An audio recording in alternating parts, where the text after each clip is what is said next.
Akong vlog karon, ingon nila ang mga babae kuno di na kuno manguyab og lalaki kay tungod lagi ang lalaki kuno mamasakit og babae unya pasagdan lang kuno biyaan lang kuno.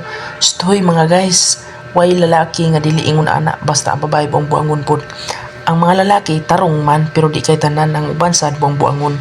So mga guys, pagbasa mo sa kasulatan, gibawal na sa Ginoo ang pagtalik sa babae ug babayi.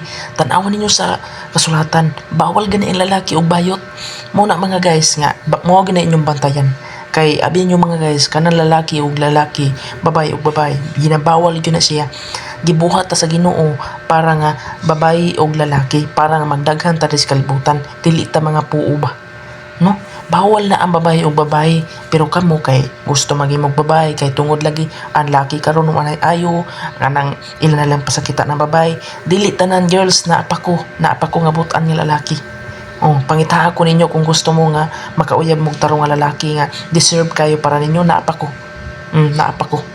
Mao na akong kuan sa inyo nga ayaw jud mo pamili gwapo, pamili mo mga lalaki nga nindot og batasan. Ayaw sad mo anang babae kay lisod ginabawal na sa Ginoo, mao na kung tambag sa inyo ginabawal na.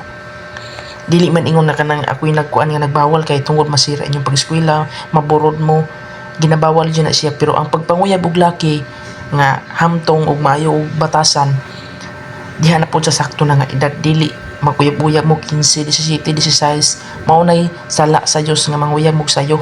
Kinahanglan kanang hinahinay lang ba? Hinahinay lang ha.